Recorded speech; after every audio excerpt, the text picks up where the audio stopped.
I'm Charles Fasthorse, and my roots come from the Black Hills of South Dakota. To me, art and Wolacota means a dream and a way of life for a desired result. And when I wake from dreams weekdays, I listen to Kili radio station because there's more to this morning. I am an enrolled member of the Oglala Sioux Tribe, Red Cloud Agency, Pine Ridge, South Dakota, born on September 3rd, 1941. My parents are William Bill Fasthorse and Elizabeth Spotted Bear Fasthorse, both enrolled members of the Oglala Sioux Tribe and are now deceased. I come from great people. In my family, I have two great-grandfathers and two great-grandmothers.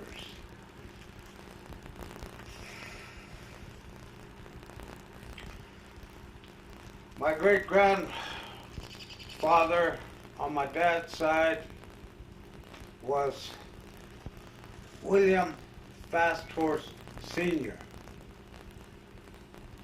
Joseph Fasthorse, and Sitzpurdy, Jenny Highbull and Blue Horse, Steal the Horses, Sitting Bear, and Goes Out with Red. My great-grandmother on my father's side was Annie Randall, and my great-great-grandmother was Amy Randall, and my great-great-grandfather was Grandpa Beads, who was an artist and a medicine man. On my mother's side, her father was Thomas Spotted Bear, which is my great-grandfather. My great-great-grandfather was Thickbred, Lives Above, Bear's Foot, Rattling Iron, Big Voice Bear, and Weasel Woman. My great-grandmother on her side was Mary Dion. So, my elders and my grandfathers, like my grandfathers who fought in the Battle of the Little Bighorn when he was 18 years old, recited nature-related language out of age-old oral traditions passed on from generation to generation. When I noticed them, as they spoke with respect about the dream that was given to the indigenous Lakota people. They spoke of this dream of life, of these long-term goals in which we have to jump the hurdle in order to complete that. They spoke of the Black Hills, what it meant. They spoke of Bear Butte, what it meant. They spoke of Devil's Tower, what that meant. And the medicine wheel. They spoke of the 7 stars up there, the sun, the moon. They spoke of why we must revere the world as one and equal of all things created. This respect that they passed on was, like to me, a power as they spoke of these powers.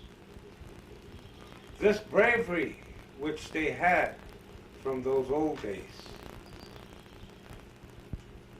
this spiritual experiences from the emotions of that respect, how they thought by the tone of their voices, and how they told us of what the sweat lodges, what these physical locations I've described, and how we use those physical locations with the sweat lodge and the one that's important was the vision quest. They spoke of our body in those days, which was one mind, the soul and the body united. And through this balance, they were healthy. They had pure water, fresh water. There was all kinds of deer, elk, buffalo to eat from. They picked berries and made wojapi from the choke cherries and wasna for the ceremonial reasons from that. They had timsilas, which they cooked with that. Many different types of cooking were made up from this. Mother Earth that provided not only our place to get food, but to get clothing, to get bedding, utensils, and the trees that provided for our lodges. This was a balanced way of life for us in those days, as they told us these things. I remember when they spoke of the 7 campfires. They spoke of the Oglala. They spoke of Ohinupa, 2 kettle. They spoke of Minihanju, plants by the stream. The Onkpapas, camps further up at the end of the horn of the buffalo. They spoke of the Sichangu, the burnt thighs. They spoke of the Stajipo, without bows.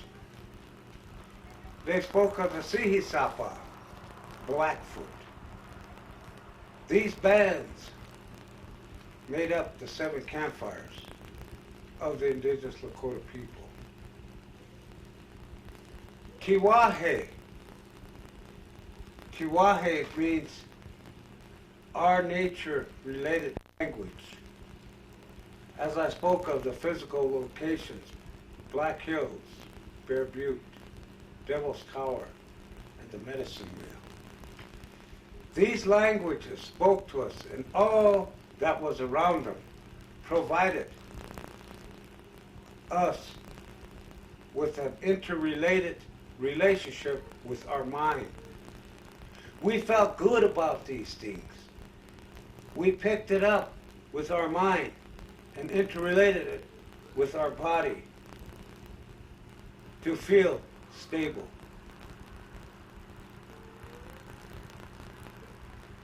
Our body, as I said, came from that. And we came, as I told, of our dream of life that we were set here. And these long-term goals which I spoke of, infancy, youth, middle age, and old age, which we had to jump that hurdle. And they told us of our soul, which is Anuki, they talked about. That we must keep it in balance with our body, with our mind, and our emotions to one. So that when we get old, we can prepare ourselves to go back to where we came from. My mother always spoke of relatives. She spoke of who we were from, who we were related to. And she said a lot of these people used to come to visit each other in those days and talk of these things. She said, I'm going to tell you kids something, my mother, like Papa told you. that grandma one morning went out and behind the house planted a seed. She prayed before she dug into the ground and offered it to her. And she took and dug the ground and planted some seeds there. And she said that as I do this, I'm going to cover it up. I'm going to give it love. I'm going to give it support. I'm going to plant it so it'll be strong, courageous. And this is my duty to relate with my relatives where my body came from, so that it will be together with the spirit of the earth, and when it comes out, the spirit of the earth will be in that tree, which I'm planting. So she planted that seed, and every day she'd come out and water it and give it love and all this support. Then one day she came out and said, look, you see that wind, what it did to my tree? It came out, but it toppled it a little. She went back over there and prayed and straightened up that tree and watered it and gave it the support it needed. And then she said, one day, we're going to see that tree beautiful, straight and tall, no matter how strong the wind blows. So this is what I'm teaching you kids about the dream that was given to us. It's called life. These 4 hurdles from infancy, youth, middle age, and old age. I have to give you the love and the support as I did that tree that I planted out there, that seed. You're crawling on 4 right now, but someday I'm going to help you stand up and learn how to walk. And if you listen well, someday you're going to earn your right to become a man or a woman. Stand up, carrying respect of the dream, the goals of the Black Hills, of Bear Butte, Devil's Tower, the Medicine Wheel. All these powers, you're going to grow up with courage to carry that respect. You're going to be awake every time the sun comes up. You're going to wake up with nature. You're going to wake up with the rest of the Indians. In those days, that's how they got up. That's how they stayed balanced. That's how they had their body and ghost in one. And a lot of them lived a long life in those days.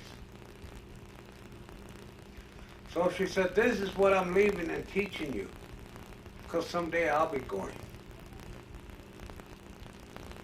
So she says, remember these things, what they talked about. The values. Respect for your nature. Respect for this power, great spirit, who gave you life. From a baby to old age. Respect that. Respect this bravery. Do not let nobody take your courage away by putting fear in you or calling you down. Always share this with your loved ones, with your kids. Talk about these things. Talk about the dream. Talk about the making of relatives with our, where our body came from. Started my timer over again at 0. That's all right.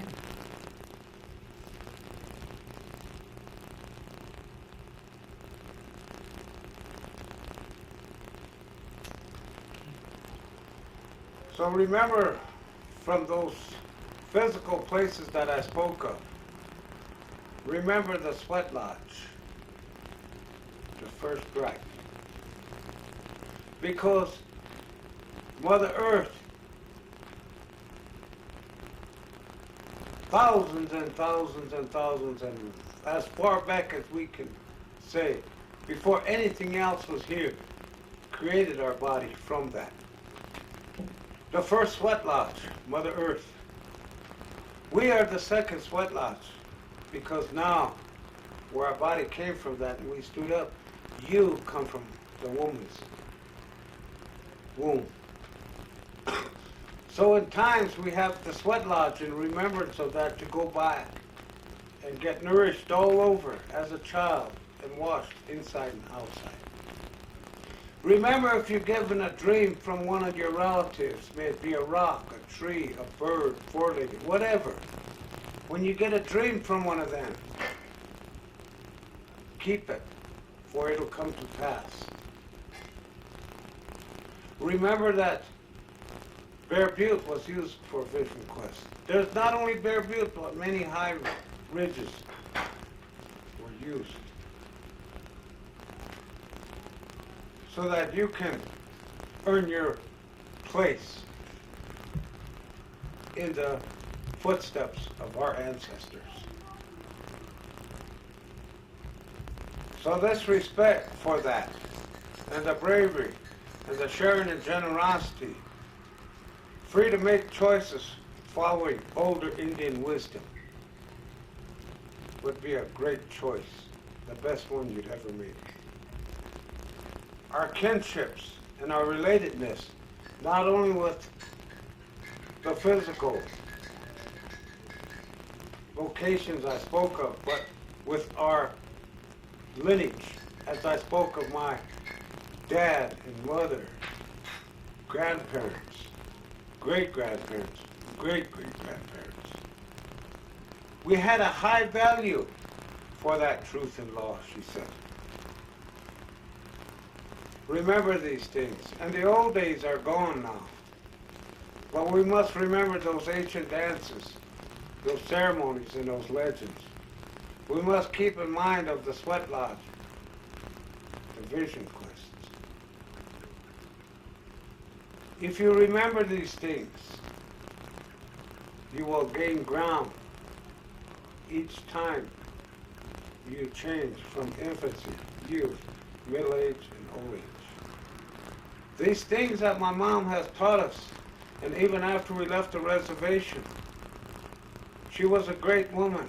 She was a dream there, a flower that came from a cocoon, that came out and took her rightful place from infancy, youth, and middle age.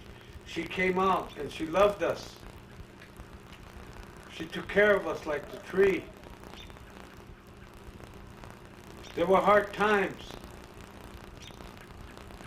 but she came and she worked and worked to make sure that we had enough to eat, a warm bed to sleep in, clothes to change, and go to school. She said, always go to school because there is no old age, but keep these things that I told you. Stay connected with these, but leave that out. Don't bring that in. You'll get shop up. It'll make you dirty up here. You get confused. And so she supported us, took care of us. She worked hard out here in the big cities because there was no jobs on the reservation. She quit school. She wanted to go Carlisle, but they didn't let her go.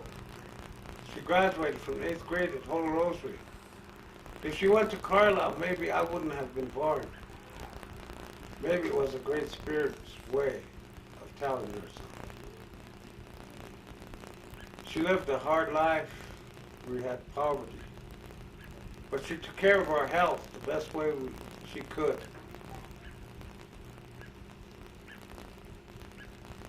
And then one day she got with some people and started the Rapid City Indian Health Advisory Board. Because there was Indian members from other tribes here that did not receive service. And every time we went to the hospital, they won't let us in. You could be dying with pneumonia. but we didn't have a job, a good education, or insurance, so they didn't let us in.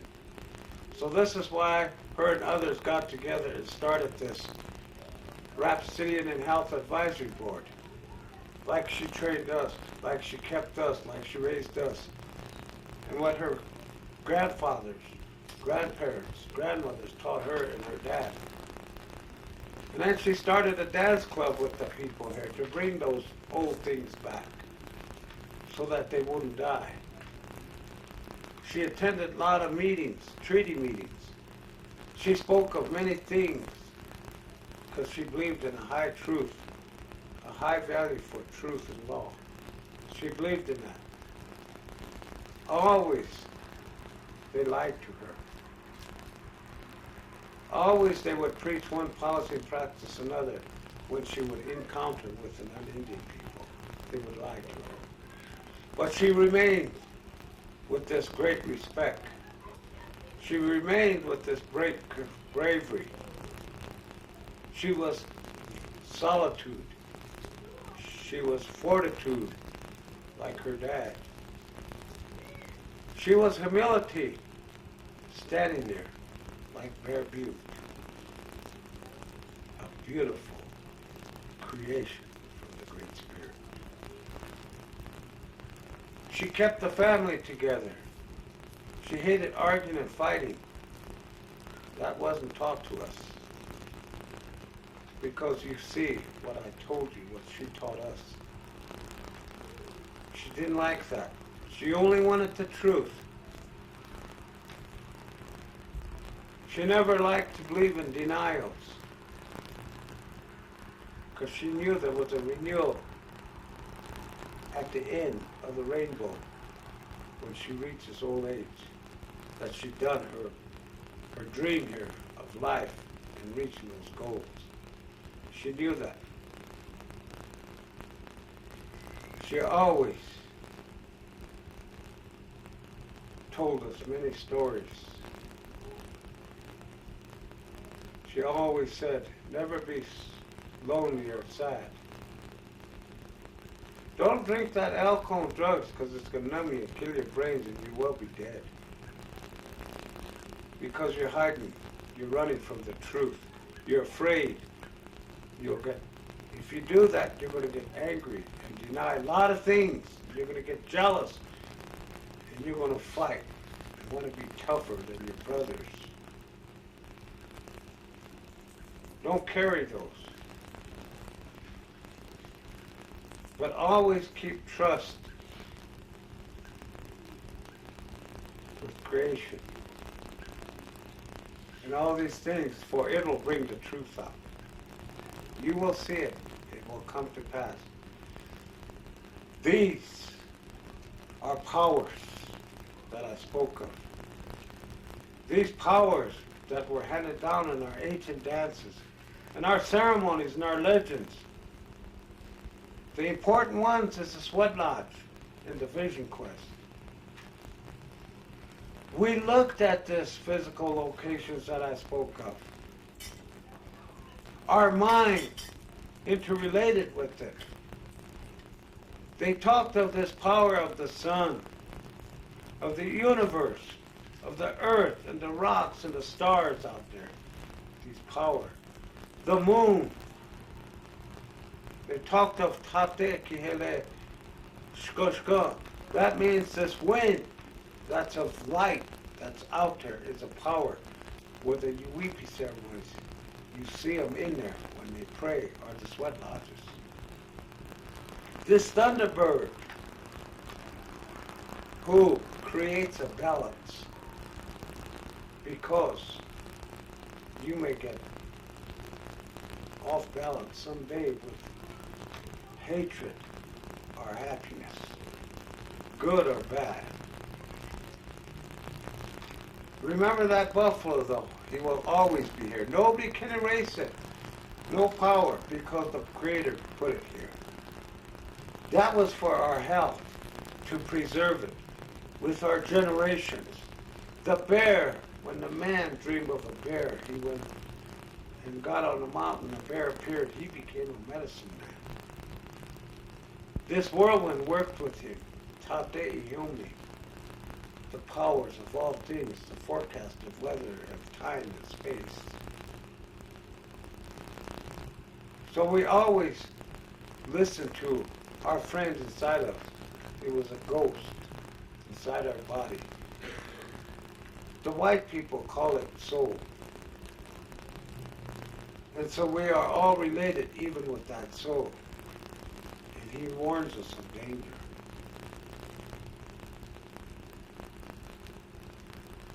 Remember these things. There's a lot of dances open, she said, in the tribals. You go to powwows. But there's some that are closed because of this spiritual religion that we have. We have to protect it. We have to keep it close so nobody makes a mistake. And the elders were the leaders who knew these things, who appreciated and respected those spiritual traditions and the significance of that occasion. They led it and ran it. So nobody would get hurt, that everything is still run in accordance from our ancestors way back, so that nobody would get hurt. This is the way she told us. She lived a long life. She loved us.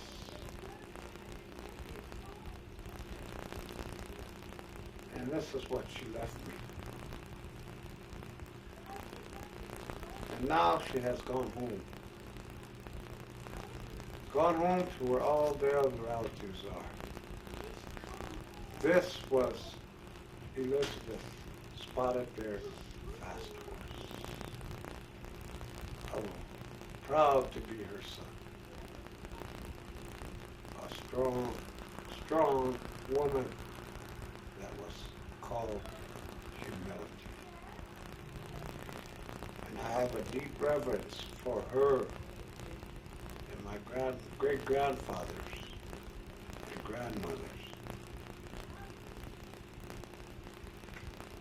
And the Black Hills, the Devil's Tower, the Bear Butte, and the Medicine Mill, and the sun. I have a deep reverence for that because it was passed on to me. But soon I am getting old too, because there's a lot of challenge and transition going on for the indigenous Lakota people and people on this spiritual island called the North American continent. She told us of these things before she left. So try to understand, and if there's any old people, try to respect them. Try to take that, what they have to say before the museum goes back to the ground. The museum is their head, the knowledge. That's what I call museum. Get some of that before she goes back, or they go back. I can't tell you no more. I can't give you a quick fix or magical potion for those of you that think you might know more about this than what I know, and I'm not here for to make you believe me or change you, convert you, compete, or win your friendship or personality prize. I'm here because I'm talking of spiritual experiences and things that have come to pass from those old people and my mother. So I thank you tonight for this interview, and I hope people will hear it. Without Yasi.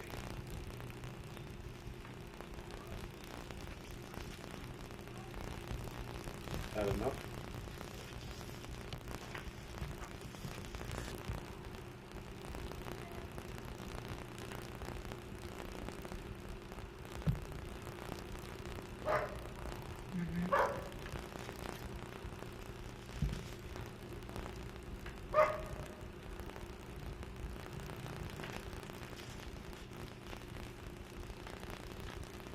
Well, I guess I have to say my name again. I'm Charles Fast Horse. And as I spoke of my mother,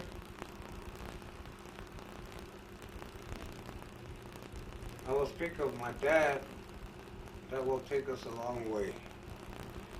Well then, it is from this long way off that we will start in order to return back to reality and the future. Now I have the opportunity to talk about my father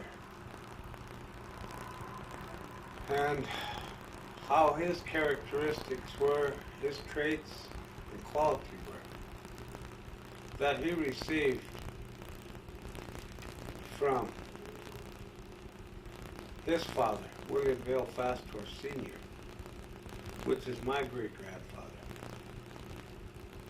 How he stayed connected with my mother's Tiospe, as well as his Tiospe, and we always traveled back and forth to my other great-great-grandfather, Joe Fastors, which was between Manderson, Denby, where we lived, and where Woodley is presently established.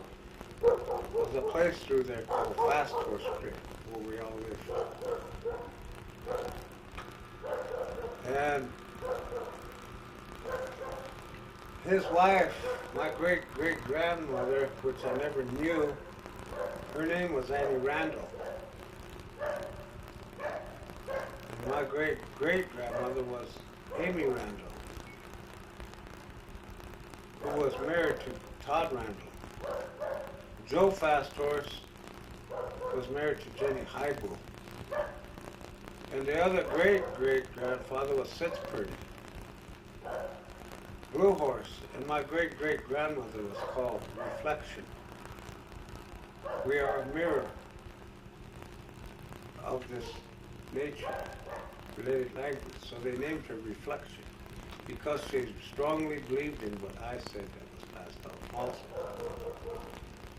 And Sitting Bear was a medicine man on that side. Goes Out with Red was his wife, which is my great-great-grandmother. She said, when my time comes from this dream of life, as my dad told me, recited on, and these goals, these infancy, youth, middle age, and old age that I have to reach, like my ancestors did, when my time goes, I'm going to go out with the red road. Of bravery, courage,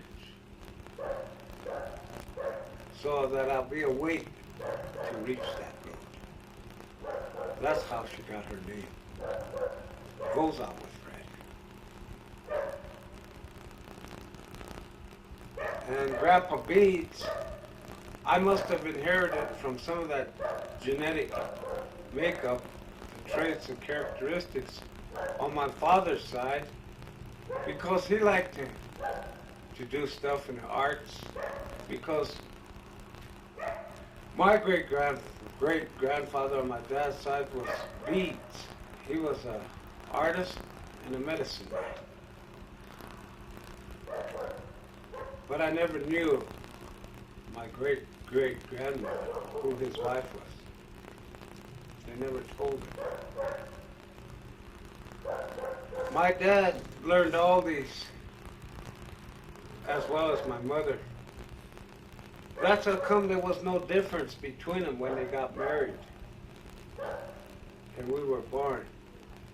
But as time passed and the old ones left us, my dad never finished school either. And he had a pride in him to take care of his family. Because we often spoke. As they spoke, I listened to them. We must remember that we have to be like a team horse, Lizzie,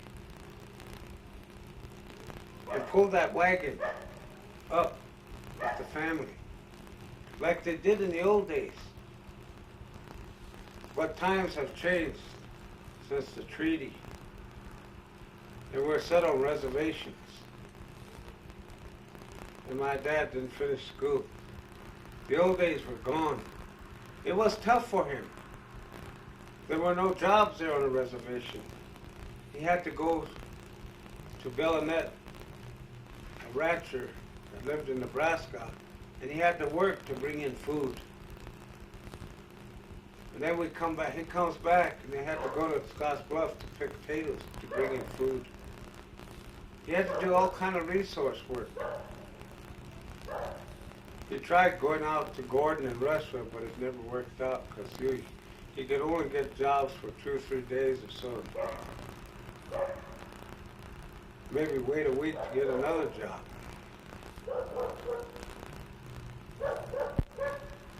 So he comes back with what he had. And we had a tough life.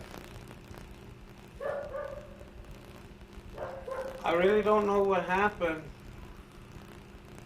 because it seemed like my dad was losing some of that bravery. He still had the respect for everything. The physical locations which I spoke of, Bear Butte, Black Hills, Devil's Tower, and the Medicine Wheels and all these. He still had respect for that, but somehow he was losing his bravery. Because maybe a little bit pride went in there. He couldn't get the amount of work needed to support us. And he soon met some guys, and I don't know what happened, but he started going out more and more. And pretty soon, him and my mom broke up. But I've always loved him and the way he talked. He always honored the prayers. He'd always attend the funerals. He played the organ at every funeral in Pine Ridge. And they knew him. He was a good man. We all have our ups and downs. But we must stand back up and be like that tree my mom planted. But times were rough. And it's out there that's probably split my mom and him up because he didn't qualify. He couldn't find the jobs in order to qualify to bring in what we needed, and he needed for his family. So I got to know my dad real good up until that time. It was hard to see him not around anymore and him not coming home. We'd always ask, when's Daddy coming home? Mom says, I don't know when.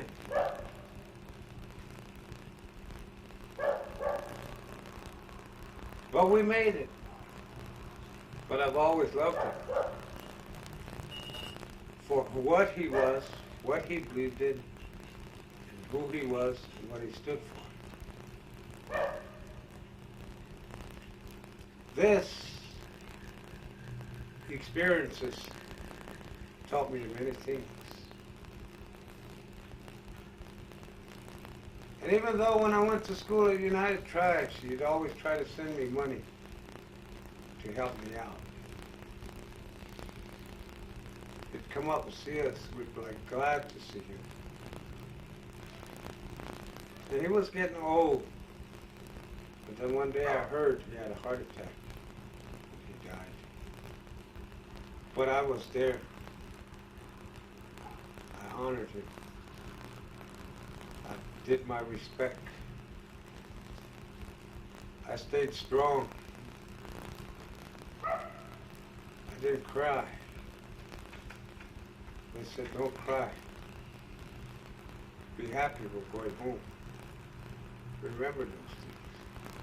The Great Spirit called us back. You too will come back someday. So stay strong, he would always tell us. But keep going. Keep going, no matter what happens. Because you're going to have to get an education. I wish I did. But times change fast. It was too late for me to go back to school to earn a decent living. But I tried. So you must plug on. So I remember my dad through all those memories when we lived together. And he helped my mom. They worked together as a team to support us because they loved us. They wanted only the best for us.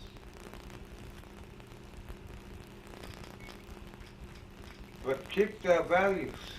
Remember these things. We can't live the old way, but keep these because it's hard to be an Indian in a non-Indian world now. So you have two fights. Keeping who we are and what we are, and keeping that reflection of the sacred pipe in the Black Hills and all life as united,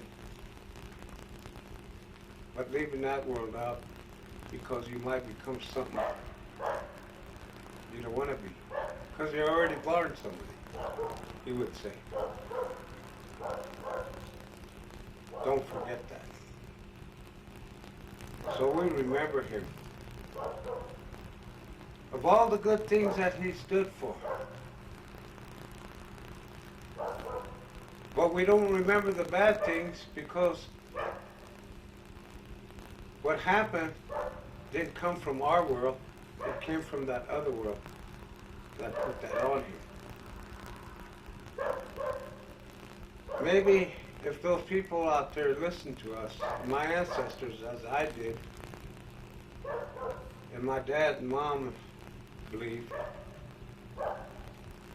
maybe if they shared the way they talk and about the future and talk, maybe if they believed that, like I did, and shared this, maybe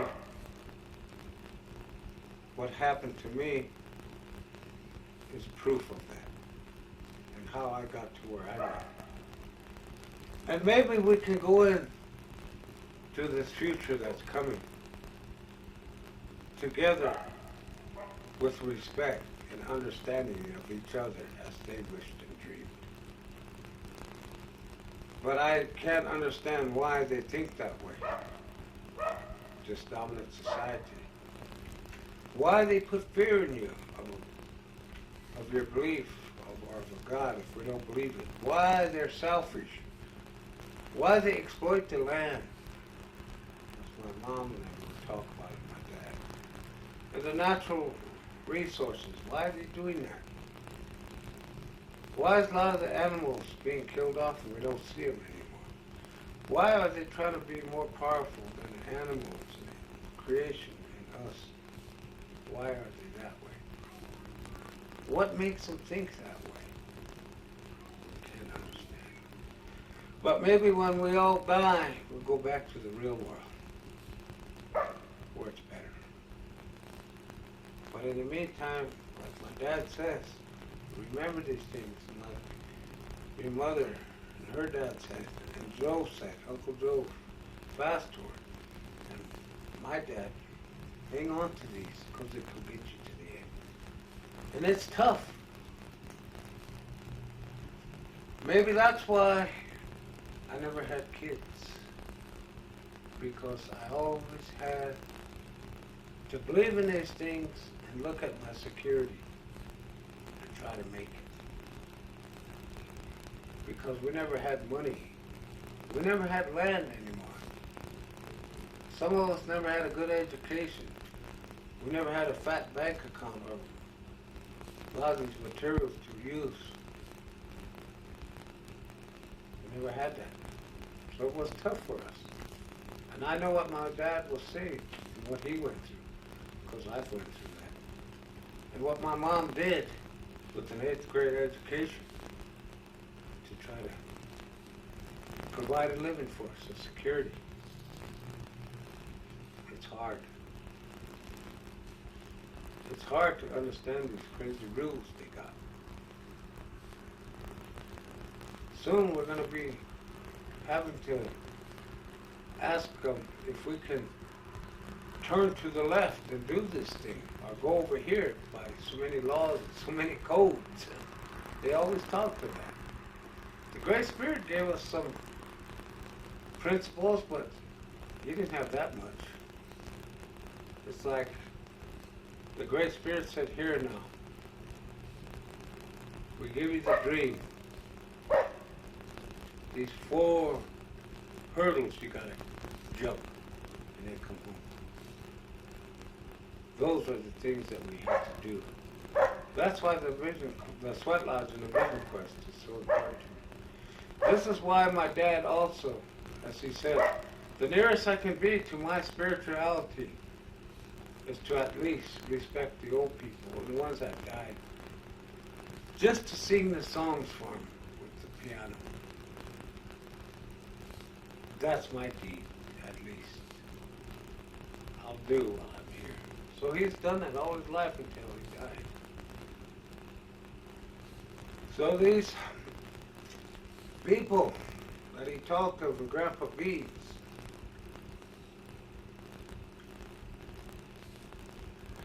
was an artist and a medicine man. That's what I became. Maybe on that side. But before he died, he made a pipe and gave it to me, which I still have. He left it. And that's what I know of my dad. Up until his death.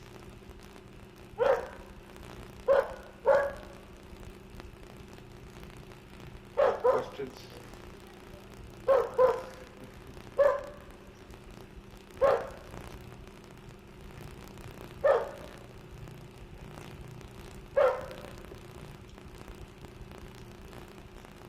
No, I don't have a lot of questions.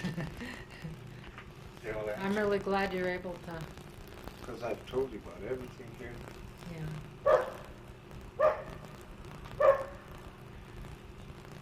Even about the sadness and all this.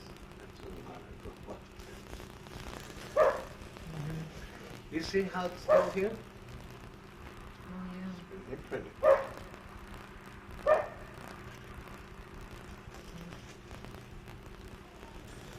So when I listened to Martin, I knew what he's saying. I understood him. Yeah.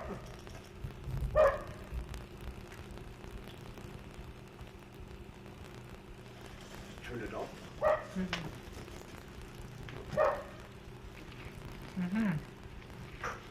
I guess I'm going to talk about my grandfather, Tom Spotted Bear, and my other great-grandfathers that were alive yet, and how they helped me retain my nature-related language out of age-old oral traditions that was passed on. First of all, they said, we are told that the Indians of former times were very powerful people, that our people knew what life was really about. And I believe them, and there's no doubt about it, that it is so even today, because I'm still alive. And I still know these things.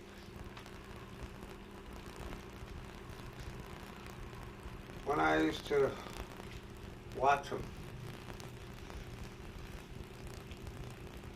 when I'd look at him,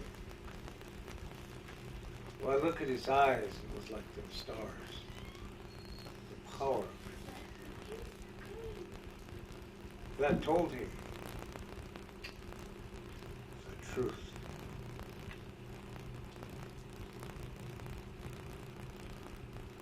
When he'd sit there and talk or stand up,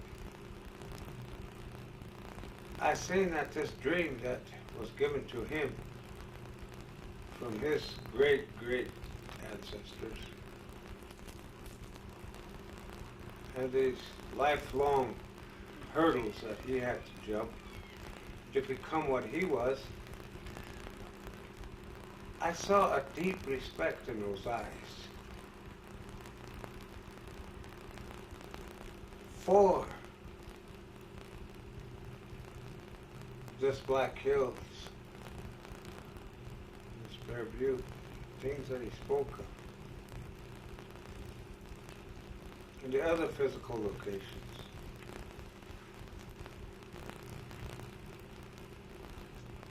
I saw how strong he was, his voice.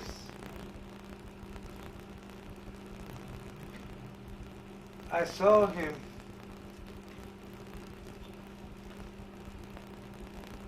as a man that believed in these practices, customs, or whatever you can call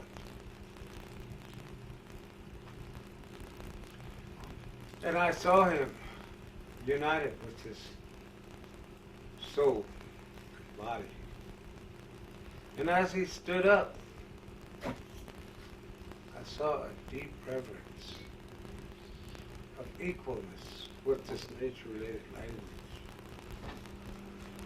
and himself, a connectedness, an interrelationship.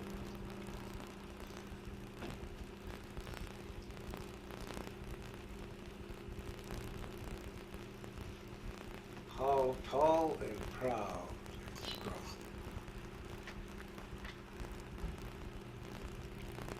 And when they spoke of these things which became one, called humility.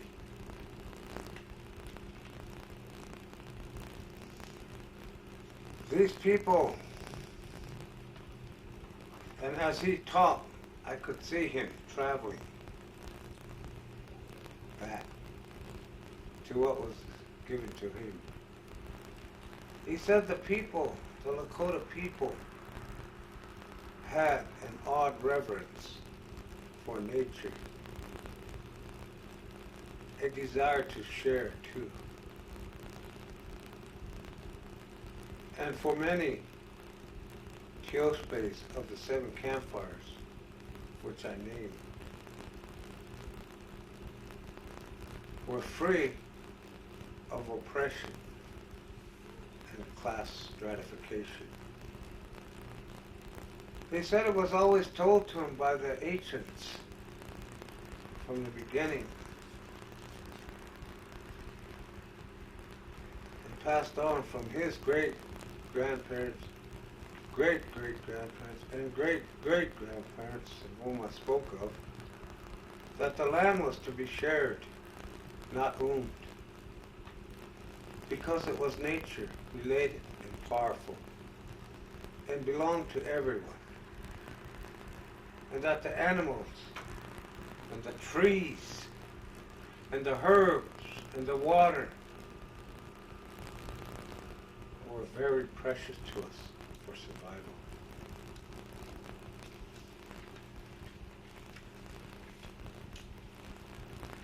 These stories which they told and talked about, if we consider the old way of life as he was relating it to me, the best way I can put that in his understanding and the way I understand it now is we must first state that truth and law, in accordance with nature-related language and out of age-old oral history passed on from generation to generation, that it is subject to many variations due to the historic period. That is from 1492 to the present, and the scattering of tribes. But there is, nevertheless, for the indigenous Lakota people of the Great Northern Plains, the old indigenous Wolokota and nature-related way of life. My grandfather, Tom Spotted Bear, fought in a Bighorn battle when he was 18 years old. It is said that because of the Chospace and the family relatedness with Chihuahua, as I named it, Fast Horse Creek was right next to my mom's Chospace. And both of them got married, and they talked from my dad's side of Thickbred, who also participated in the battle. I'll tell you how Thickbred got his name, how they told me. They were coming to the Bighorn, and as they were traveling from the Sandhills, they were heading for the Bighorn. And down there where it's known as Buffalo Gap, there's a pass that goes through there into the Black Hills, Chasapa we call it. Well, they were going through there and go do some prayers and stuff, and then go on to the Greasy Grass, up to the Bighorns. They said they came over this ridge, and here they saw these people down there.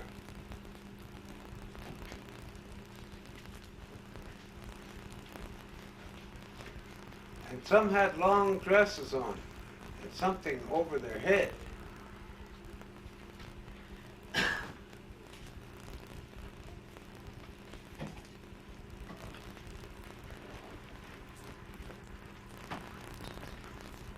And as they looked down at it,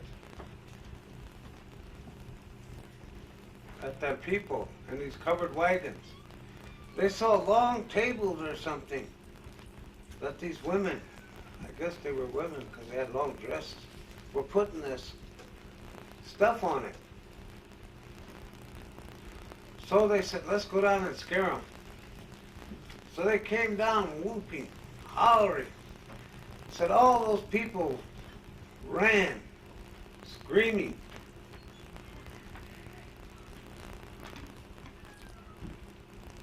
So when they came up there and the others chased them, Thickbred jumped off and he touched those things that he saw the ladies putting on there. And they were soft. They smelled good, so he went and grabbed one. And here he pulled it apart, and he smelled it, and it smelled good. He tasted it. And the rest came back. They smelled it. Did you eat it? They said, yeah. It tastes good. It must be good because they eat it. They must be preparing it to eat. What should we call it? A huapi, bread. A huapi tonkakile. When we get to the Bighorns, we're going to have a naming ceremony for you. So they named him that, Thickbred, because of that.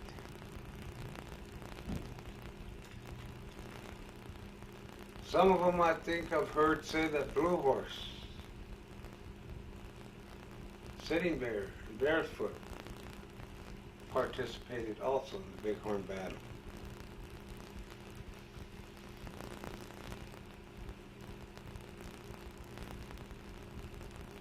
When I listen to those stories,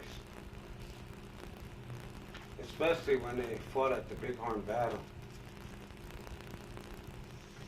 I don't want to say anything that's going to disrupt what has already been said about the Bighorn battle. I'm not here to open a can of worms or cause trouble. I can only talk about what they talked about. But there's always one thing my grandpa's talked about, that we had a unity. We Lakotas have a different word for unity. The Nanians have a different word for unity. And he said the non-Indians' unity is based on that road.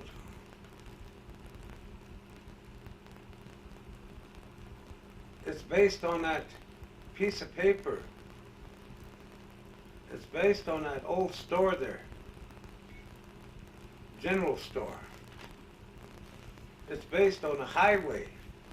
It's based on a speed limit. That's their unity.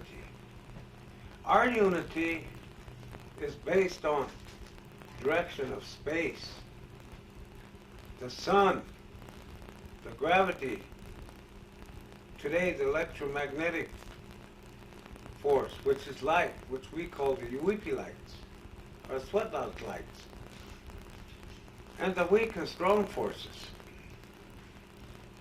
And they said, always remember,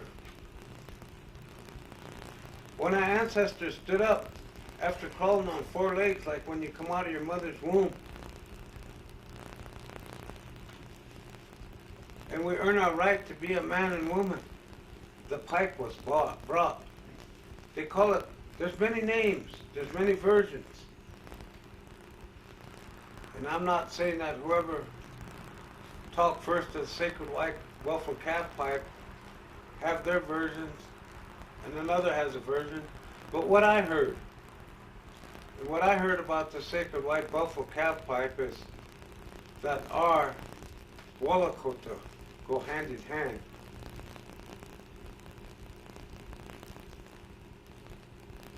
Which is the art. Our art was skinning the buffalo, skinning the animal, making shirts and leggings, using every utensil, even the ribs of it, and getting sinew from them.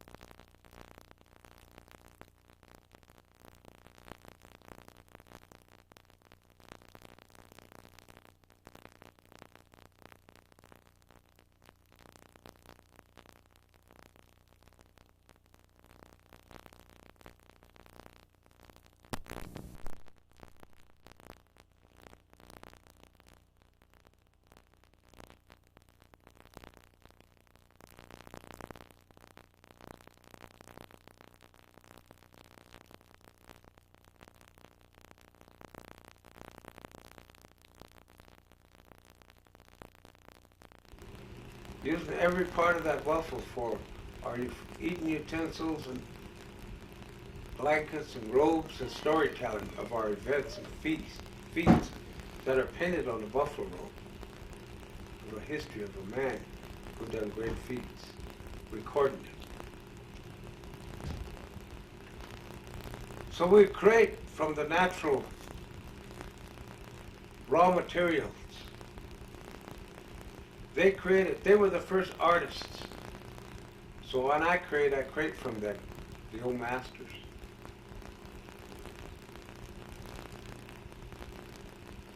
And sacred pipe, as I mentioned, are the original expressions of diversity and natural laws.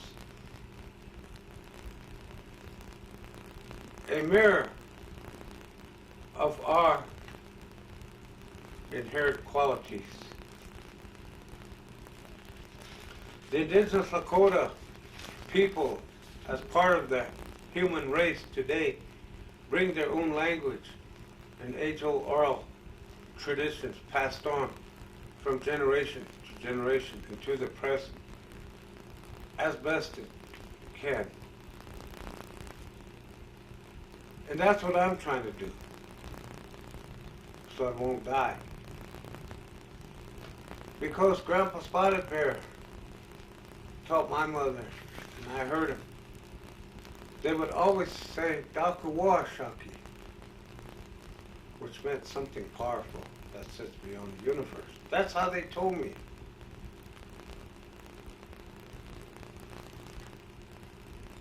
That we pray to him.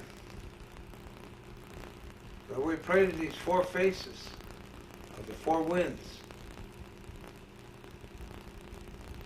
that we stand on this peak to gain more insight. So this Dr. Warshak will hear us. And that this peak, Bear Butte, was given to us to stand on, to speak to him.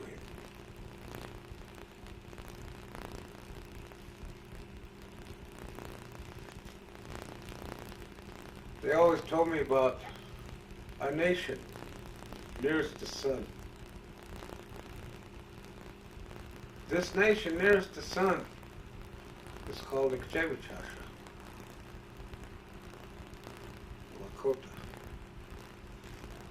Means the Lakota people who dance nearest the sun. This is why we have the fire of no end, they said. The Sweat Lodge fire. This is why these 6 powers that I told you of are the 6 steps from the fire pit to that mound that stands there. That represents the ball on which the women stand and produce creation like Mother Earth. Because we put the buffalo skull on there, that represents the sacred white calf pipe. This is why Devil's Tower is a symbol of that. And of 7 generations. Our generations means different from your interpretation of generations. That's why we are connected with 6 powers, and it's called the mind. And so this means a lot if you listen and understand it. And that ball, that white ball that we stand on, because the women stand on it and produce creation like Mother Earth, that ball is a replication of the moon. They always said when it's a full moon, and to stay in Wolokota,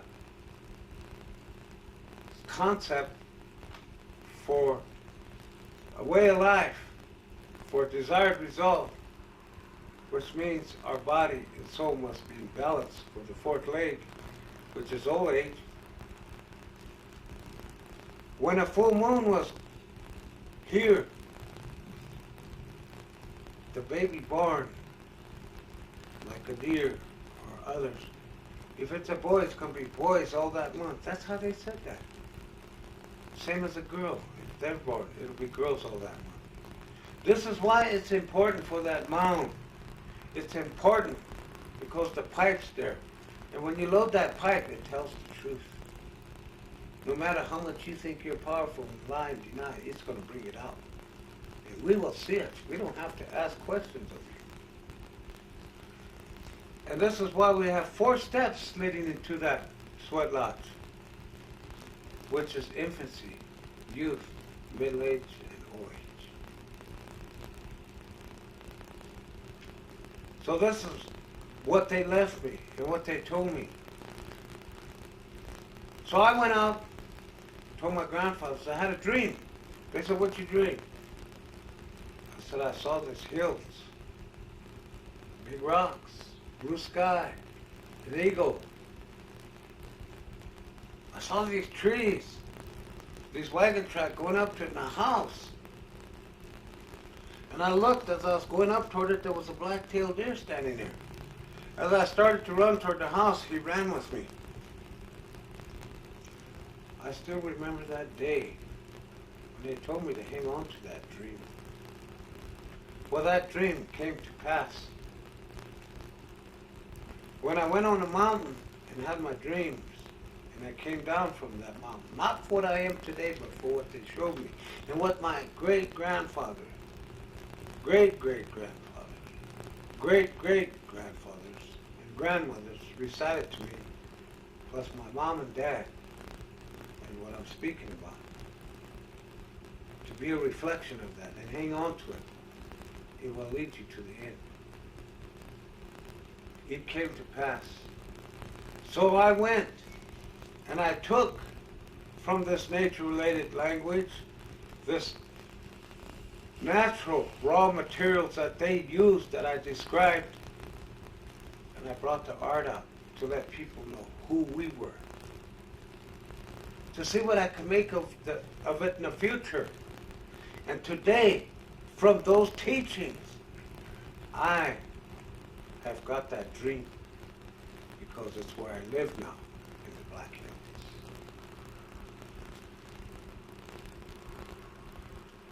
And it's the power. And my visions came to pass from that teaching. Someday I'll tell you of my visions, but they told me it's not time yet. And I won't tell you, and I don't want to ask questions, who told you, because that's the way the white men think. He wants to get information, take your power away, say, this is me, let you know who's boss, and use it against me. So it's best we don't say it right now. So these are some of the things that they've left me in the old stories. All things come to pass. We come, we go, but nature-related language and creation always win. We use, we go. Thank you. There you go. I'm going to talk about the indigenous Lakota spirituality of the future. It's a somewhat risky subject today because of the change that is taking place so fast. I think that, as I explained who I was, my father and mother, grandparents, great-grandparents, great-great-grandparents, I think they knew that what this world, this universe, and what life was really about. I thank them for this nature-related language, oral history passed on, as we've discussed, from generations to generations, of the principle that they spoke of, Dakumoashaki, which means something powerful. There's a power. And I'm glad through these teachings and listening to Earl's history played a major role with that principle and all what it stood for in retaining not only my traditions, my genetics, but who I am and what I am.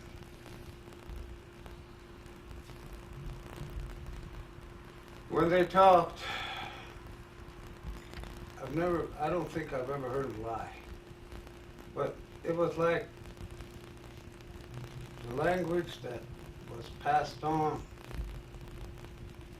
from way back, from the ancients, the beginning of that, and up until now.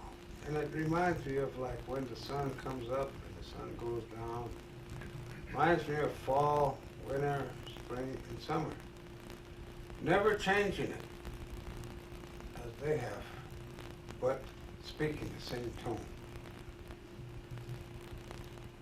And it's like, through that, they became just as powerful as what the very symbols they were talking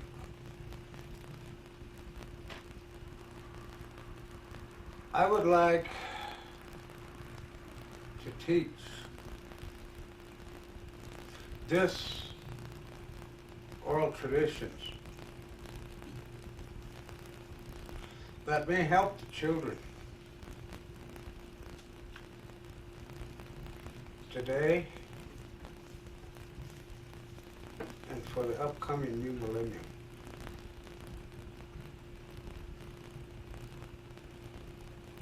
As I mentioned about the 7 campfires, one important thing based upon this Dakawa Shaki, something powerful that sits beyond the universe, that I will speak about of this supreme being, whatever it is Tiwahi.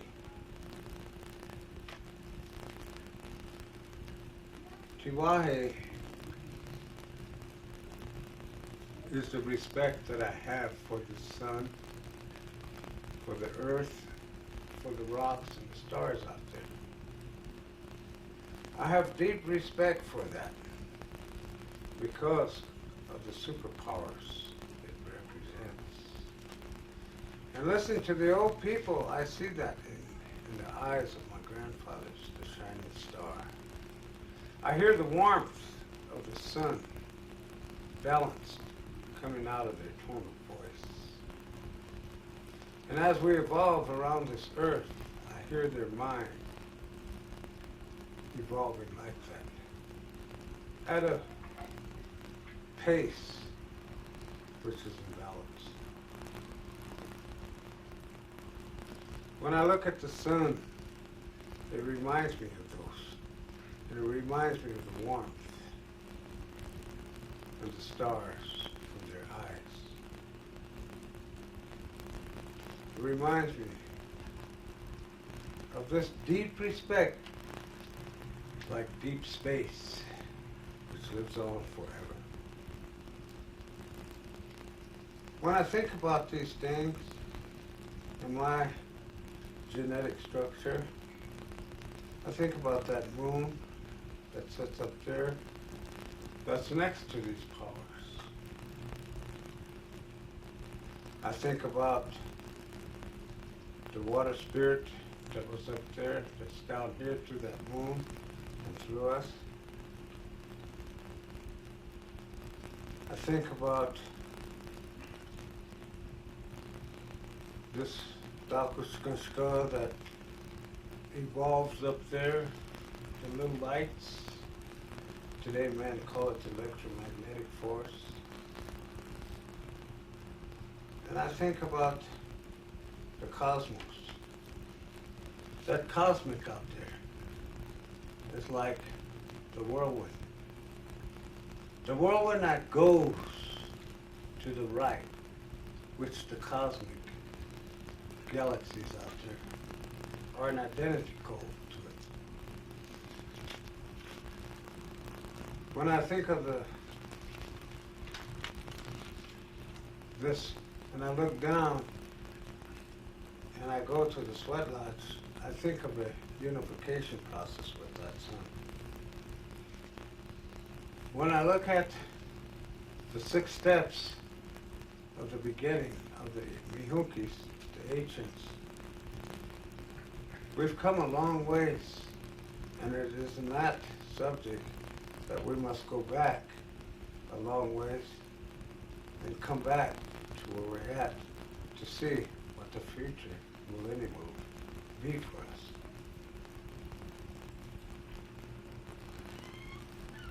So this fire in 6 steps of generations, which is the 6 powers that we know of in the directions, cardinal points, the longitude and latitude, altitude, time and space, which is simply west, north, east, and south, above and below. I think of the 6 powers that the moon shared with us, and the water spirit, and this cosmic out there, that whirlwind that always goes to the right. I think of our 6 powers too, the mind. And so when I see the mound, I know that the fire pit works with the sun. And I know that the mound works with the moon for generations, which is between the fire and the sweat lodge. And for the third representation of that symbol forces, we have the buffalo. This is why we put the buffalo skull on the mount.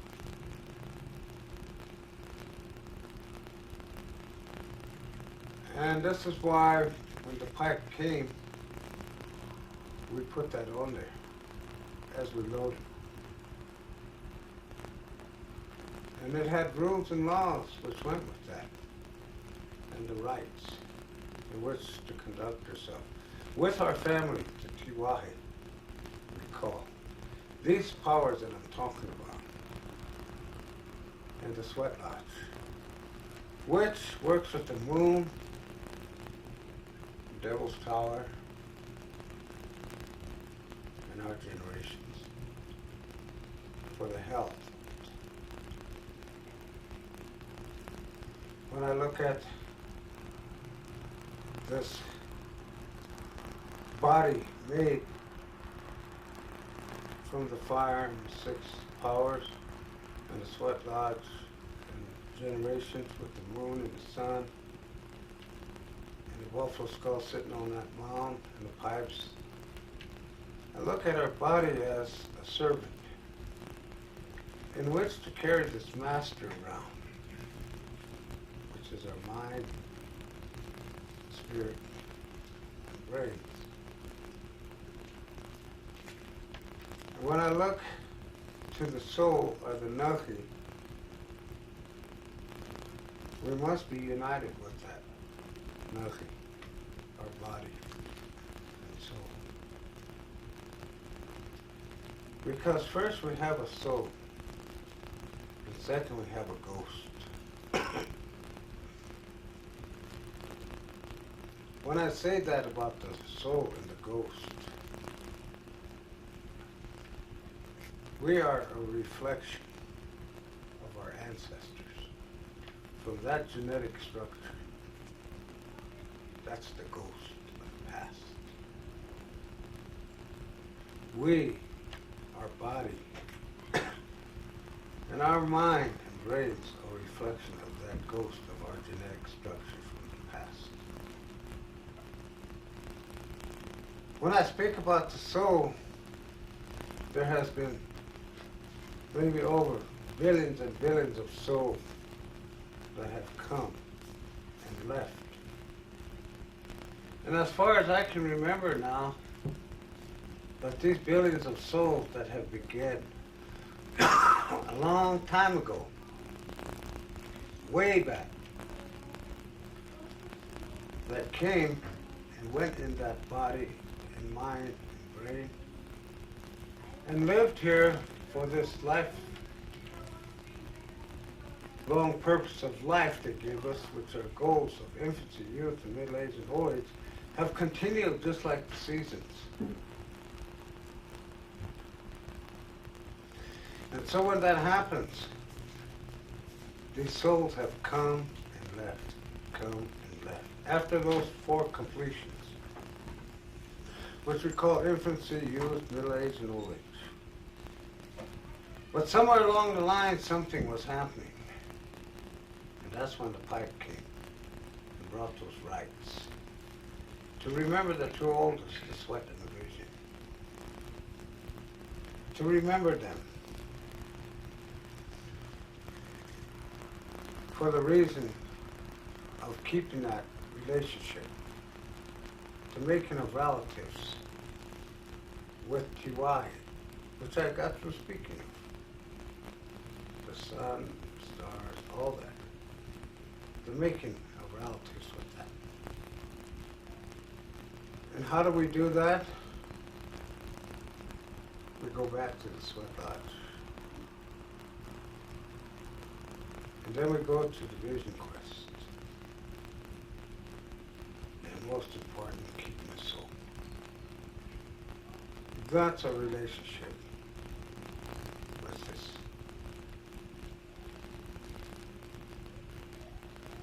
When I speak of spirituality, when I speak of these things, the Lakota's religion was contained within the ancient dances, ceremonies, and legends. For the Sioux, after being born, and at a certain age and teaching this to them, they received a dream. A dream from maybe a deer, an eagle, a bear, a flower, whatever, telling them to hang on to this because this will come out in the future. And so at a certain age, they would go in order to make this relative their companion, which they might dream of a deer or an elk or bear.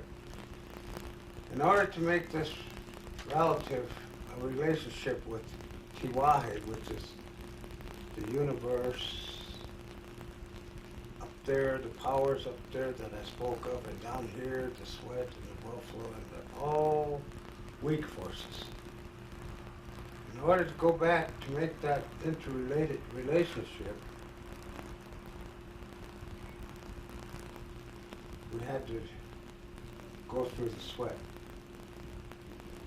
We had to go seek this dream, and we go to an elder who was full of spirits, good spirits, that knew these things, and hand him a pipe. And then if he accepts, you tell him what he wants. If he asks you what you want, you tell him. So if you ask for a vision quest, you go through the sweat lodge, purification. You go up there on a mountain, and you remember your soul is very important up there also. So you ask that you give this dream, maybe to better yourself up there, whatever you're doing, to protect that soul. So a lot of Sioux always used to go seek a vision, from which these symbols that I spoke of supernatural powers came.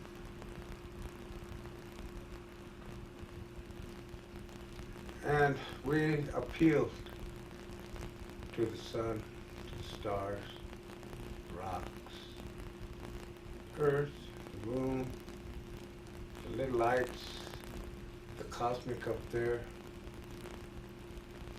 that the whirlwind represents, that goes to the right, and the balance. We appeal to those.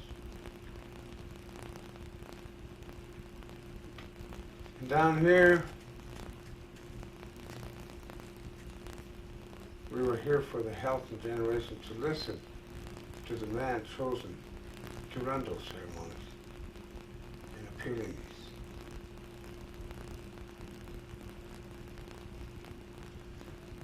So we used to pray to the thunders and the lightning, because they come in terrible forms. They can come to the right, or they can go to the left. Just like the cosmic up there. Those are the tornadoes. Those are the whirlwinds down here that cause great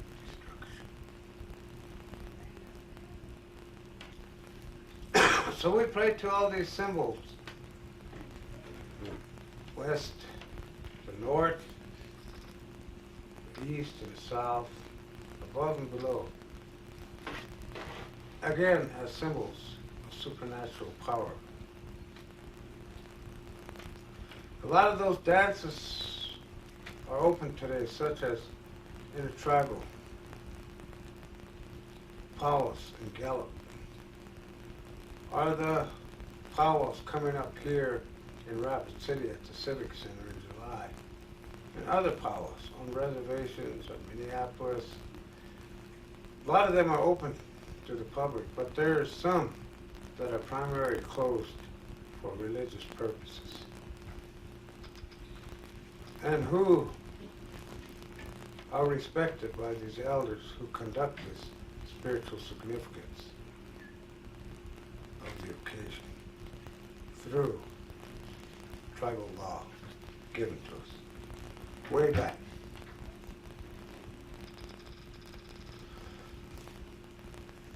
So this value of respect is great and powerful that I spoke of Tiwahi. Tiwahi, we have to have a respect for her, as I mentioned, its powers. In order to become like that sun, to become like that star in your eyes, and the warmth, and this planet Earth, and the whirlwind, and knowing your moon, your gram up there, that your genetics is right on. Knowing the streams and the water that's in there of pure blood. And knowing this power of going to the right. And the sweat lodge. And the fires and the pipe. And the health. And all things down here that are weak forces like the fire, the water, and the air. Knowing that respect and becoming like that is how I saw my grandfathers. Humility. They stood like Bear Butte, Harney Peak. That was humility. A ghost from the past. Evolving, ever evolving, generation after generation. So this nature-related language out of age-old oral tradition, passed on from generation to generation, I found out what it meant of the second value, bravery. Because as I listened to them, and as I spoke of this Tiwahi, and I spoke of this relationship making of relatives, and I spoke of this respect for it, and coming to bravery if you listen, and listen well. You can be brave as the sun, the stars, the earth, the moon, your genetic structure, your characteristics, your quality, and your traits. You can be tough like that sweat lodge fire, the rocks that are heated, the water, the thunders that come in terrible ways. You can be tough like that. That's bravery. That is the old bravery. So like I said, can I teach this oral traditions to the children today from the past so that we can go into the millennium with that without disappearing from this earth? Can I bring this value back of sharing and generosity? It's pretty hard today. It's pretty hard because some of them have different dreams.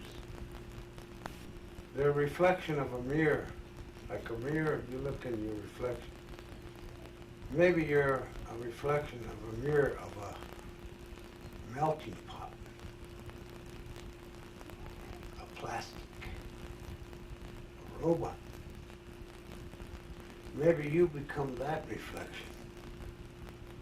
But I chose to have my reflection of what my ancestors left me. This sharing and generosity is strong. Strong in the elders because they believed it, but I don't know. Many elders are dying. There's hardly any old ones left. The museum, as I stated before, is going back to the ground. What are we going to do? You can go and buy sacred songs in a music shop, trading posts, you can buy Indian books, Indian religion, all these things by white man authors. And you don't even know who you are.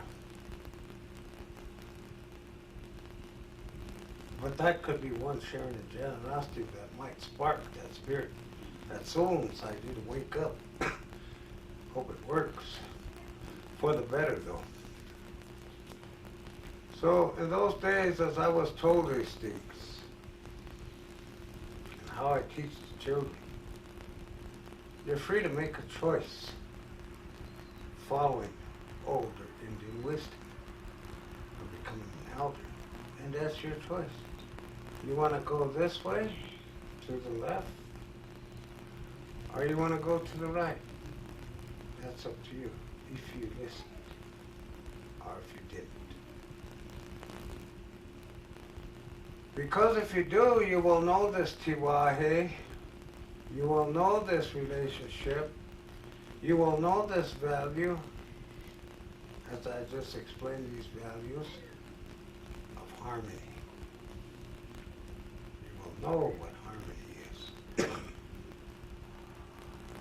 You will know the principle that I talked of, the Supreme Being, about the tiwahe, the relationship and the values.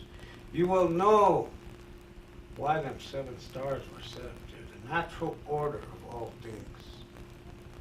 You will know why the 7 stars are set up there, called the Big Dipper and the Little Dipper. You will understand why the North Star is set there, and the Evening Star, and the Morning Star. You will understand those. You will know that if you get a handle on these things and understand these principles, you will soon start to understand that you are a kinship and related to these powers. This is how we got our grandfather's name, Tukashla, the sun. Unchikihe, what? The moon. Ina, the earth, our mother. This is how we got our names. And our old people called their names. That's how we are a kinship and a relative to them. So this people, the Indian people, I don't know. And I can't answer that question. There's some things I can answer, there's some things I can't. But as I look at the reservations, and I go into the cities and listen to the urban Indians. If they know these things, why aren't they doing it and keeping it up as the old people, our ancestors, did?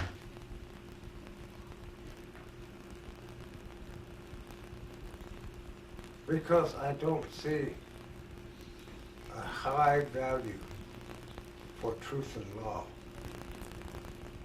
of the indigenous Lakota people.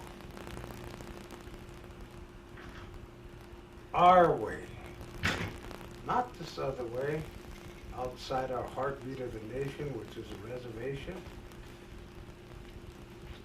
but our way, from our ancestors, from our tiwahe, from our relationship, from our values, our way, not their way. In those days, the warriors learned these. And it was a high value for truth and law, and everybody crowded around the old people and listened to the stories. They listened, and they said, this is how we evolved from the warrior societies. This is how, for the 7 campfires, we got courage, bravery, preservation, and fortitude that you hear some of the people speaking about. This is how we received and arrived at that point today. Because of the ancient dances, ceremonies, and legends, the Sweat Lodge and the Vision Quest, which is still real. Because of the sun, the stars, the earth, rocks out there, the moon, the electromagnetic force, the cosmics, and the air out there. You know why I know it's the truth? You know how come it's still alive? Not because of me, because I forgot to tell you. That sacred stream. I forgot to tell you people about that sacred stream that makes and holds together the west direction, the north direction, the east direction, the south, and above and below. I forgot to tell you about it. And that's Grandfather Gravity. He holds us and binds us together. And always evolving to the right. Always. And the powers. The sun coming down, goes down and comes up. Stars come out, moons come out. Always. You can't change that power. But if you try to change it and change the genetics of the humans, you might get somebody that's got no soul. You might create somebody without a soul, conscience, spirit, and emotion. Then what do you got? A walking dead. But you can't change these and stop it no matter how powerful or how smart you are. You could never stop it. This is why I took my choice to stay with the 7 campfires within you. Who they were and what I am, and Tiwahe, and this related, making of relatives, and this relatedness.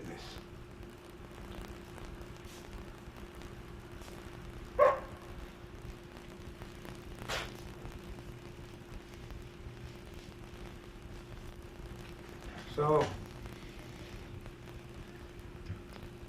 I'd rather be with the winners about these things. Because the sun and the universe, the earth and rock, my mind is attached and bonded to it. How? Because there's 6 directions. Like I told you, west, north, east, and south, above and below. So too, my mind has 6 of them. These directions, which I use correctly. That's what keeps me a relative to them. The moon, the tate, light, the thunderbird, time and space. The buffalo, the elf, the preservation, the bear, the whirlwind, the cosmic force above. That we unite down here because we have a whirlwind down here too. Just like the cosmic force up there. So we have a reverence for all these powers, these superpowers, their associates, our buffalo friend, and all weak forces, seen and unseen that move, seen and unseen that move down here. We have a reverence for that. We have a reverence for the ghost. We have a reverence for the body. All things created and related that are equal. This whole universe. Like a tree, a pine tree, a cottonwood tree, a willow tree, a chokecherry tree. You plant them and put them with all the other trees, some big, some small. What do the pine trees say to the chokecherry tree? Hey, you don't belong here. You belong over there. Because you don't look like us. We're bigger than you. No. They're wise. They're smart. Because they understand one thing. They all come from the same root. Just like the human race. Being part of the human race, I understand and know we all come from the same root. And if I'm a liar, then let's get a white man, a black man, a red man, and a yellow man and say, hey, how come you got two eyes just like the rest of these guys? How come you got two ears just like them? Nose, mouth, arms, chest, legs, body just like the rest of them. You all look alike, but the only thing different is the color of your skin. That's how come I know that. We all come from the same root. And once we get that understood, maybe the differences and the symbols to communicate to one another will fade away and fall away, and maybe we'll have some darn good weather. Maybe the lights will twinkle in the sky, those stars, and the sun will smile. Maybe life will become balanced, and maybe the things will come back and we'll have a replenishment of many of the herbs and all these things that have faded away. But we need to do it in a correct execution of this. And we need this leadership by the older Indians and their wisdom, who fully appreciate and respect the spiritual significance of the occasion. We need people who understand these lines of who I am, what I am, where I came from, and how I came to where I'm at, in order to go to the fourth leg of the buffalo, the millennium. We need to understand that. But I hear too many things about the sweat lodge, the vision quest, Sundance. My grandfather says, remember, Charlie, never quarrel about that pipe, never quarrel about that sweat lodge, never quarrel about that Sundance or vision quest. And I sat there because he said this Catholic priest might tell his follower not to go to this Protestant church, and this Protestant church preacher might tell his follower not to go to the Catholic church because they don't know the way. Only we know the way, and we hold the key to it. They don't know nothing.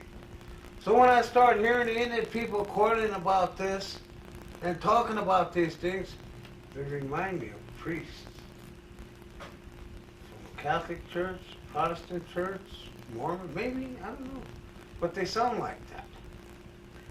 And then they get the politics there. Who's going to be on their side, the Republican or the Democrat?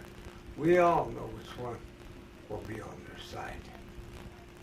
And it sounds like clique groups. You know, I think we've come a long ways, but we lost some of the most important aspects of this. We must respect this. We must ask people to respect us, who we are and what we are, and why we do this. I would like to see, before I go, I would like to see the medicine man, the spiritual leaders, all coming down and sit there and tell how they arrived at becoming a medicine man, who gave them the power, and how they use it and what they learned. And we'll talk about that. As I mentioned back, for the Sioux, I can't speak for the Western Indians, Northern, Eastern, or Southern. There are other tribes, but for the Sioux, I could speak for them. How to become a medicine man, how to run a sweat lodge, how to put them on a mountain, how to run a Sundance. You know, those are questions that has to be brought up. Because these things are very important to us today. And why I say it's important today? Because I look at this, a thundering revolution of modern mythology, modern traditions, and modern legends, New theories are rapidly changing. Cherished notions about our Lakota universe. Ever since Dances with the Wolves was made, Black Elk Speaks, American attempts to understand the Lakota Sioux because they're looking up in the air and they're saying something's wrong. They're asking themselves, who am I? What am I? What am I becoming?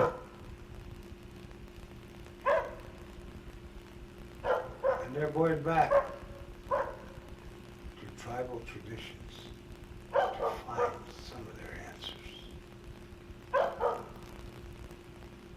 There's a bad interpretations from the white Anglo-Saxons that have created a Hollywood version of truth and legend.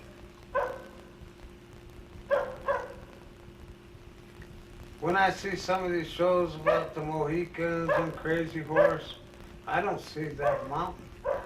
I don't see that humility, as my grandfather said. But somebody else putting some script in there and telling them what to say. Kind of like losing that respect, kind of mellowing them down so they don't look as courageous and brave as related with T.Y., making of relatives. They don't look like that. They don't talk it. So ever since that happened,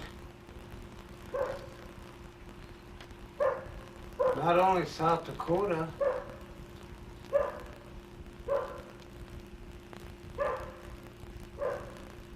the nation and the world all think that all the Indians, Western, Northern, Eastern, and Southern, are all like the Sioux.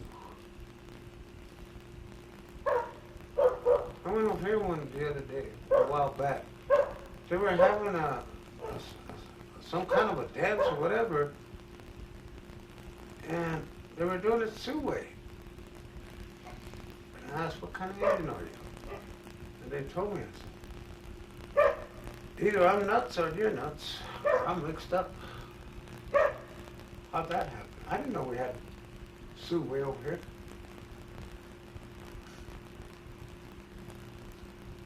And I'm not trying to get down on anybody, but in order to stop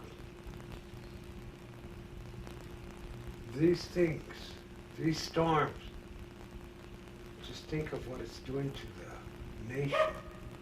Think of what it did to California and that vegetable crop went on. Think of Florida, the fires burning down there. I think it's time now that something's warning us. Something is sending a message through these. And we're not awake. We lost who our genetic structure was. We lost our generations. We lost that courage, but was mellowed down with fear. We are numb today through this. We are asleep. I think we better wake up because these rains and these tornadoes and these fires, they're trying to tell us something. Because when Bear Butte came and was burned, when it was there and it was burned, the warning was not heard. But I heard it. It was not heard. Quit playing with the pipe. Quit playing with the sweat lodges. Quit playing with the visions, the sun dances. Because look what else is happening out there. Repeatedly, the powers come and they said, wake up, wake up, wake up. Remember who you are, who your genetics are. Remember this courage to preserve this land with fortitude. Remember that. But nobody woke up. Now they're coming. They're sending a message. But everybody has another interpretation, just like I said, bad interpretation from the white Anglo-Saxons have created a Hollywood version of the truth and legend. They have classified all Native American Aborigines as the same.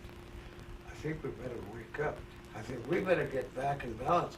I think maybe we better start behaving, maybe the powers will stop. It's kind of a way of saying, hey, wake up.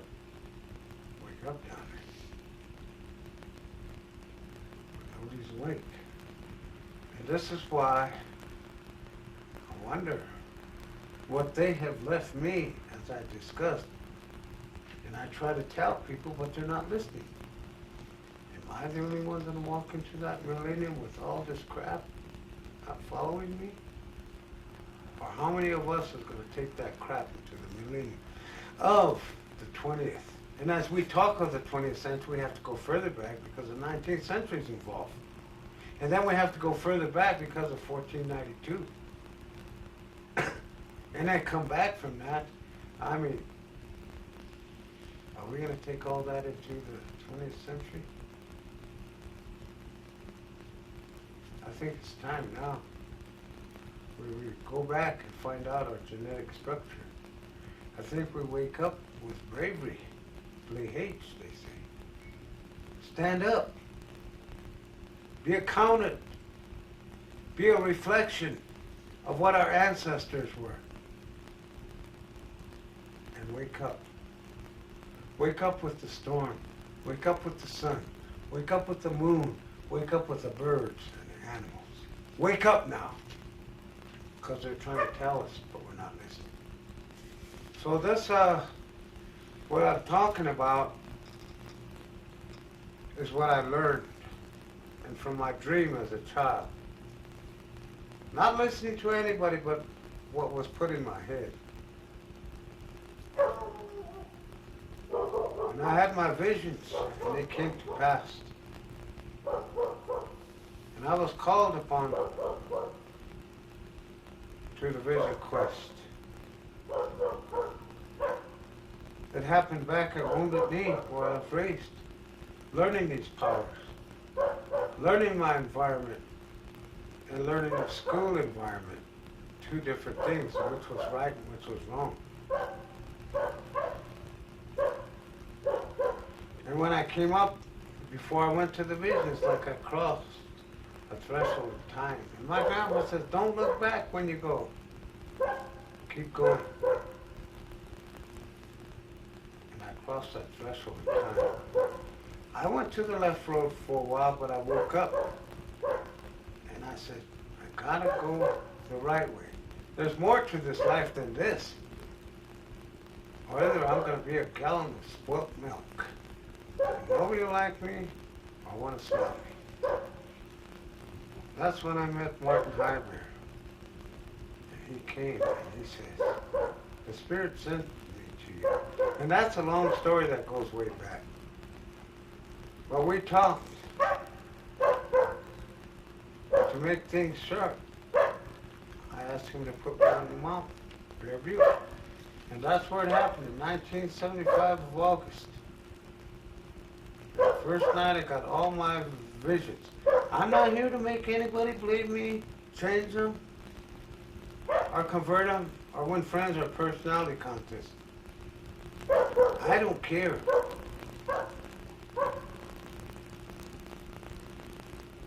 This is what happened to me. I'm not here to argue. If I'm an imitator, or a real one, or a plastic, or whatever you call it, I'm not here to argue. Like they're teaching you to argue out there, deny, have fear, anger, and jealousy, and compete against one another. I don't care for that. I'm here because of what happened. And I prepared myself for that, for the vision, and I think that's confidential because it's my own.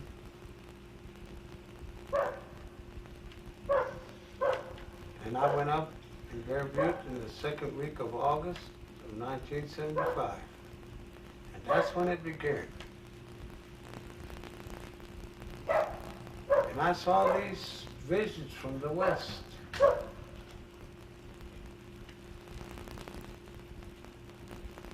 And now I communicate with the stars. I like I said, maybe we keep reading. But it has come to pass. There has people. When this appearance of the West Direction came, I was told I had the authority and the right to come down and run them ceremonies. They give me that right for the sick, the ones that are showing their ribs, the homeless.